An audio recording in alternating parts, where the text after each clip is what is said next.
El gorro frigio fue un tocado típico de la vestimenta persa, común entre los siglos VI antes de Cristo y II de nuestra era. Generalmente era de piel de cabra y estaba teñida de un color rojo brillante. Toma su nombre, como lo indica, de la región de Frigia, una región de Asia Menor que corresponde a la actual Anatolia Central en Turquía. Y fue usado principalmente por los sacerdotes del dios Sol, y consistía en un tocado cónico con la punta doblada hacia abajo o al revés. Esta forma particular se deriva del hecho de que originalmente se hacía un gorro con la piel de un cabrito entero, con las patas traseras atadas debajo del mentón y las delanteras que se doblaban por encima y formaban la punta característica. Todos lo hemos visto en diferentes pinturas y en diferentes escudos nacionales.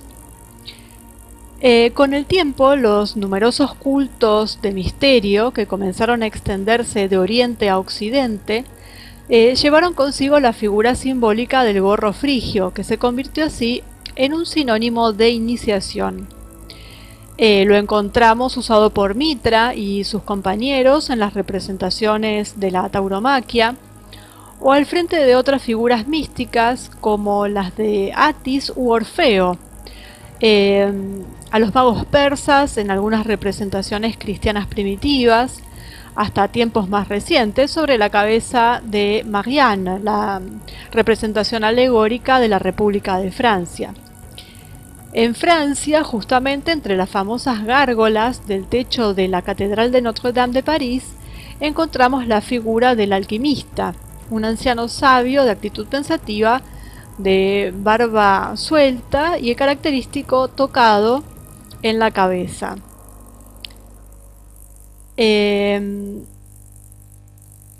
Está por todos lados hoy en día. Este tocado en particular fue uno de los atributos del dios Mitra, con quien siempre se representa en las escenas de la matanza del toro, y es una iconografía fundamental del culto mitraico. No solo el dios, sino también los demás personajes secundarios de la escena, es decir, los dos dadófores, Cautes y Cautópates, llevan siempre el gorro frigio en las representaciones que acompañan a los mitreos. Bueno, Mitra era un culto de misterios, abierto solo a unos pocos iniciados y del que las mujeres estaban excluidas, por ejemplo. Y esto nos lleva en el tiempo, esto se fue transformando y fue cambiando de nombre, pero vemos siempre que más o menos se manejan igual. Inicialmente este culto fue difundido en el reino persa, como culto corolario al principal del zoroastrismo, y llegó a Occidente alrededor del siglo I de nuestra era, importado por las legiones romanas que representaban, digamos, todo ese mundo del que regresaban a partir de las campañas militares en Oriente. Ahí, bueno, el culto tomó una forma independiente, digamos, ligeramente diferente a la original, con peculiaridades y características que nos llegaron a través de las pocas historias, realizadas de todos modos por personas ajenas al culto y sobre todo por los vestigios que hay de frescos, estatuas, mobiliario, incluso los mitreos mismos, que se encuentran en muchos sitios arqueológicos por toda la península y por varias zonas de Europa. Frigia fue también uno de los principales centros donde se extendió el culto a la diosa Cibeles, la gran madre de Anatolia. Desde Frigia el culto pasó por Lidia y llegó a las colonias griegas en Asia Menor, y llegando finalmente a Grecia, Grecia continental, desde donde comenzó a extenderse por todo el continente europeo. Cibeles era la diosa que presidía la naturaleza, los animales y los bosques silvestres, y tenía su principal centro de culto en Pesinunte, donde era adorada en forma de esa piedra negra tan misteriosa, digamos, y que se decía que estaba que había caído del cielo enviada por la diosa misma. Cibeles estaba representada, entronizada, flanqueada por dos leones, con una pandereta en una mano y una especie de corona como con unos torreones en la cabeza. Y conectado al culto de Cibeles estaba el de Atis, el joven amante de la diosa. El mito de Atis, con fuertes connotaciones simbólicas e iniciáticas, asume diversas formas y variantes, pero en general se puede resumir de la siguiente manera. Zeus, el rey de los dioses, quería unirse con Cibeles, de quien se había enamorado, pero no lo lograba. Entonces, mientras en una noche soñó que se abrazaba con ella, tuvo una polución, por llamarlo así, y su semilla cayó al suelo, mojó una piedra y generó a la joven hermafrodita Agdistis. En este punto hay que recordar también que Mitra también nació de una piedra. Bueno, esta Agdistis, o Agdistis porque era hermafrodita, era un joven malvado y arrogante que no dudó en ultrajar a todos los demás dioses, ante lo cual decidieron castrarlo, transformándolo en mujer. Del miembro desgarrado, caído al suelo, se generó un almendro, según otros una granada. Los frutos de ambos árboles, sin embargo, aún conservan la fertilidad entre sus significados simbólicos, así que cualquiera de los dos puede ser.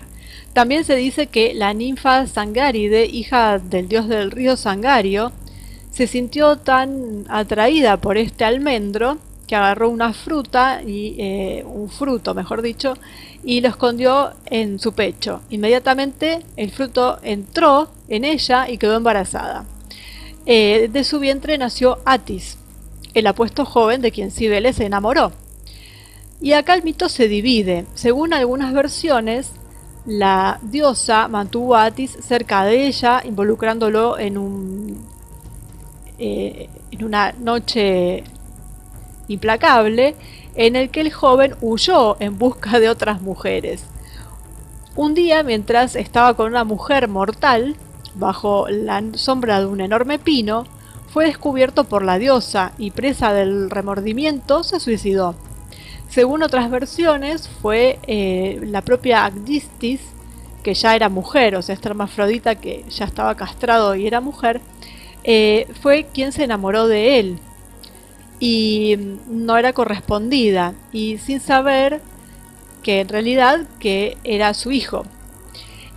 Cuando se presentó en la ceremonia nupcial de Atis, que había sido enviado a Pesinunte para casarse con la hija del rey Midas, por celos ahuyentó a todos los presentes, incluido su hijo, que de la locura fue a castrarse bajo un pino. De la sangre que cayó al suelo se generaron violetas. Arrepentido de su gesto, más tarde preguntó y obtuvo de Zeus que el cuerpo de Atis siempre permanecía incorrupto y que su cabello seguiría creciendo incluso después de su muerte. Vaya historia, ¿no?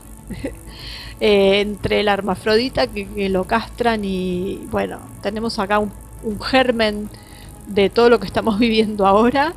Y bueno, y todas estas cosas que van naciendo de formas raras, a partir de una piedra, a partir de unos frutos, a partir de la almendra que penetra en el cuerpo. Esto me recuerda algunos cuentos que dan los padres cuando uno pregunta cómo nacen los niños, y a veces dicen que a través de semillas introducidas por el ombligo, por ejemplo. De ahí surgen todas estas cosas que uno nunca sabe dónde salen, y bueno, y ahí las tenemos. Bueno, el mito de Atis, volviendo, el mito de Atis describe en forma de alegoría simbólica el eterno ciclo natural de muerte y renacimiento y los cultos que se le atribuyen, que adquirieron rápidamente un carácter de misterio, forman parte de todos aquellos rituales celebrados con el propósito de propiciación de la productividad y de la fertilidad de la tierra. Atis en la iconografía siempre está representado con un gorro frigio, y esta prenda típica también se convirtió en emblema de cultos de este tipo. En el sechero de Atis, que está ubicado dentro del campo de la Magna Mater, cerca de las excavaciones de la Ostia Antica, cerca de Roma, se encontraron varias esculturas que representan al dios bajo diversas formas, según una tendencia al sincretismo propia de las religiones orientales, en virtud de la cual Atis fue asimilado de vez en cuando a diferentes divinidades, a Pan, por ejemplo, a Dionisio, a Mitra o al Sol. Por otro lado, no olvidemos que la afinidad con el dios Mitra no es casual.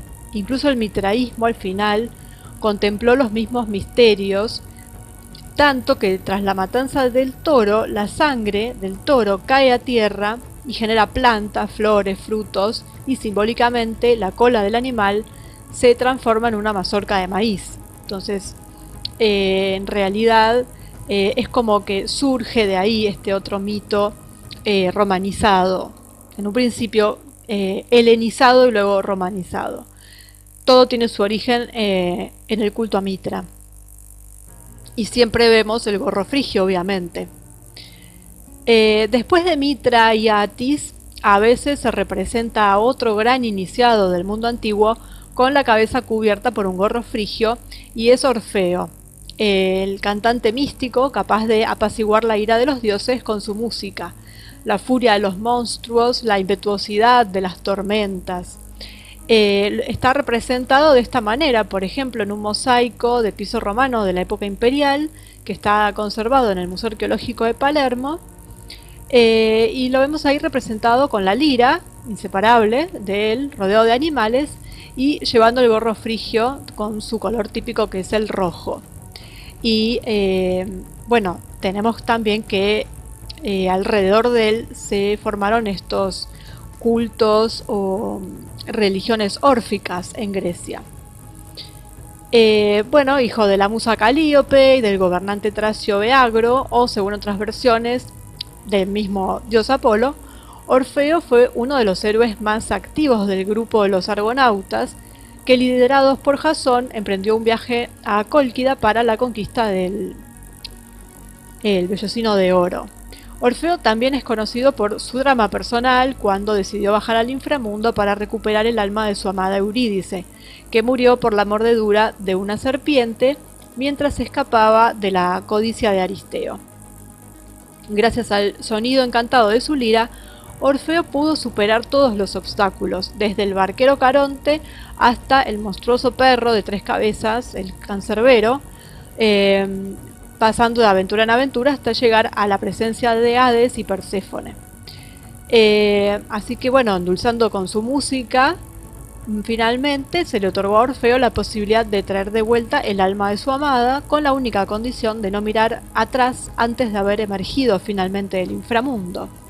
Condición a la que Orfeo, como en cualquier tragedia griega que se precie, no pudo cumplir, perdiendo en el último momento, cuando pensó que lo había logrado, a su amada para siempre. Los cultos iniciáticos estaban vinculados a Orfeo, que se extendió en Grecia a partir del siglo VI, llamados misterios órficos. De esto ya hablamos en otro video. Que hablaban, bueno, de la inmortalidad del alma, logrando un modo de vida oportuno, centrado en la pureza. Bueno, eso está en el video de los otros cultos griegos. En la época romana comenzó a extenderse la costumbre de regalar un gorro frigio a los esclavos liberados por sus amos, los llamados libertos. Y por lo tanto fue a partir de este periodo que el gorro frigio, que los latinos llamaban pileus, y que también está representado en las monedas de la época imperial, se convirtió en un emblema de la libertad. Y haciendo un gran paso en el tiempo, llegamos a los años de la Revolución Francesa, en donde el gorro frigio fue usado por los prisioneros de Marsella, que fueron liberados en 1792. Por este motivo, además del significado ya consolidado de la libertad, el gorro frigio también se convirtió en un símbolo de la revolución. En este sentido, es a partir de aquellos años que este tipo de tocado aparece siempre en la cabeza de Marianne, la representación alegórica de la Revolución Francesa, como se puede ver en el cuadro de Delacroix, La libertad que guía al pueblo, que está en el Museo del Louvre. Y bueno, incluso la iglesia cristiana no fue inmune al uso del gorro frigio para la representación de personajes que poseían el conocimiento iniciático. Un ejemplo notable está dentro de una de las iglesias más importantes del cristianismo, la Basílica de los Santos Apóstoles, que se encuentra en Roma y que forma parte del circuito de las 7 iglesias.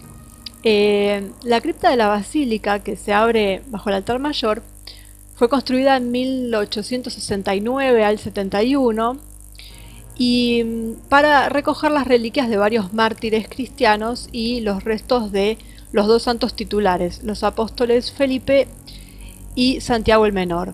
Entre las decoraciones, que son frescos de tipo clásico, que adornan las paredes de la cripta, están inspiradas en los murales que están en las catacumbas de San Calixto y Domitila. Hay una adoración de los magos, en la que se representa a los 3 reyes vistiendo precisamente un gorro frigio rojo, por esta relación que tenían los magos con Persia. Y bueno, también hay una imagen de un mosaico de origen medieval que está en el interior de la Basílica de San Vitale en Ravenna, donde está la representación de un nacimiento con adoración de los magos, que también en este caso están vestidos con el clásico traje de los sacerdotes zoroástricos y llevan el gorro frigio rojo. Bueno, esto se usó también en muchas religiones y de ahí deriva el nombre de la mitra papal. Tiene mucho que ver con eso. También en la antigua Roma se representaba a Eneas con un gorro frigio, pero porque bueno, Eneas era troyano, fue uno de los que escapó de Troya, llegó a la península itálica y sus descendientes crearon Roma. Esto ya lo vimos también en otro video. Y representándolo con este gorro, lo que ellos querían demostrar era este linaje troyano, porque en esa época del auge de Roma, digamos, la zona de Troya estaba dominada por los frigios. Entonces, representarlo de esta forma era para demostrar el linaje troyano de muchas familias romanas y sobre todo de los fundadores. Incluso la familia de Julio César, la Iulius, decían ser descendientes de Eneas, y bueno, por eso lo representaban también con este gorro frigio. Y volvemos a la relación entre los diferentes pueblos de la zona, de esta zona de Asia Menor, que incluye tanto a los fenicios como los troyanos, frigios, esos que están en la costa, y más hacia adentro a los persas, asirios, babilonios y finalmente sumerios, y volvemos siempre al mismo punto y siempre al mismo origen. También lo utilizaban los dukes de Venecia, tenían este gorro o sombrero, que era lo que los distinguía, digamos, era, en vez de usar corona, ellos usaban este gorro. Y bueno, no nos olvidemos, en Venecia, origen de la nobleza negra, que tiene que ver justamente con estos pueblos del Asia Menor, que llevaron todos sus ritos iniciáticos y todas sus cuestiones, y tiene una relación con este gorro frigio que viene de esa zona. No es de extrañar entonces que el dux usara este símbolo para representar su poder. Y finalmente, en nuestros días, bueno, lo tenemos en relación con la Revolución Francesa. De ahí se derivan después las revoluciones libertadoras, anticolonialismo, digamos, en todo lo que es América, tanto del norte como del sur. y hoy en día lo tenemos representado en varios escudos nacionales, como por ejemplo el de Argentina, el de Paraguay, el de Bolivia, El Salvador. Varios países más tienen en sus escudos el gorro frigio con su respectivo color rojo. Y esto, bueno, lo ponen por este significado de la libertad, pero también porque sabemos que tanto la Revolución Francesa como las revoluciones que vinieron después surgen de una rama de pensamiento relacionada a los masones y que a su vez están relacionados con estas escuelas de misterio, con estos ritos iniciáticos, con los iniciados, con todo lo que veníamos hablando y que también tienen su origen en este Medio Oriente ancestral. Así que, bueno, no es de extrañar que esté en estos escudos. Y hoy en día, en la actualidad, bueno, ya ahora no se usan tanto, pero sobre todo en los años 80, bueno, todo el mundo recordará a los pitufos. Que se creó, el dibujo animado se crea a partir de un cómic que es del año 1959 y que tiene origen en un dibujante belga que era Pierre Cullifort, que salió en la revista Arte Pello. Bueno, estos hombrecitos azules, que eran los protagonistas de las historietas, llevaban el inconfundible gorro frigio, blanco para todos menos para el jefe del pueblo, el Papá Pitufo, que llevaba el gorro rojo. Muchos plantearon la hipótesis de que el autor quería representar una metáfora de la masonería en este cómic, y hay muchos paralelismos simbólicos entre la caricatura y los conceptos de masonería. Está muy desarrollado en varios sitios web, incluso en varios libros, esta relación de los pitufos con la masonería. Porque, por ejemplo, bueno, no era una serie independiente, aparecieron como personajes secundarios primero en un cómic que apareció en las páginas del Journal des Spirou en 1958, titulado La flauta con 6 pitufos. Y los protagonistas son un joven escudero y un bufón de la corte, que un día partieron en busca de una flauta con propiedades mágicas, y toda la trama está inspirada en la famosa ópera de la flauta mágica de Mozart, bueno, cuyos vínculos con la masonería eran conocidos y ya establecidos, ¿no?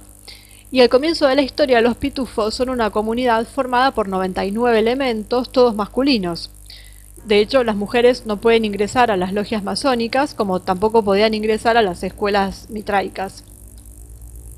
El número 99 es en sí mismo indicativo porque es el triple de 33, que es el número de grados de ciertos ritos particulares, como el escocés, y también el número de sabios vestidos de blanco que gobiernan la Nueva Atlántida de Francis Bacon, que es una obra de carácter filosófico esotérico, bueno, que tuvo una influencia en los primeros masones británicos. El color azul de la piel indica las llamadas logias azules, las básicas, que caracterizan a la mayor parte de la masonería mundial y que operan en los 3 primeros grados fundamentales, aprendiz, compañero y maestro, sin diseminarse después en los grados superiores. La túnica blanca representa la pureza a la que debe aspirar el gnóstico. La única excepción es Papá Pitufo, o el gran maestro de la logia, que usa pantalones cortos y una gorra roja, que se refiere al espíritu y simboliza el rango del arco real. Bien, el lenguaje de los pitufos es un modelo simplificado de lenguaje en el que el sustantivo pitufo y el verbo pitufo reemplazan gran parte de las palabras de uso común. Esto se debe a que simbólicamente los hombrecitos azules representan la condición preadámica del hombre, es decir, una condición de pureza primordial perteneciente a una época en la que se confundían los lenguajes de los hombres que se habían atrevido a desafiarlo, construyendo la famosa Torre de Babel, si se toma una interpretación de la Biblia, en la cual yo no estoy de acuerdo en que se interprete la Biblia, pero bueno, donde, bueno, se supone que había un lenguaje sencillo, con pocas palabras necesarias para la comprensión universal.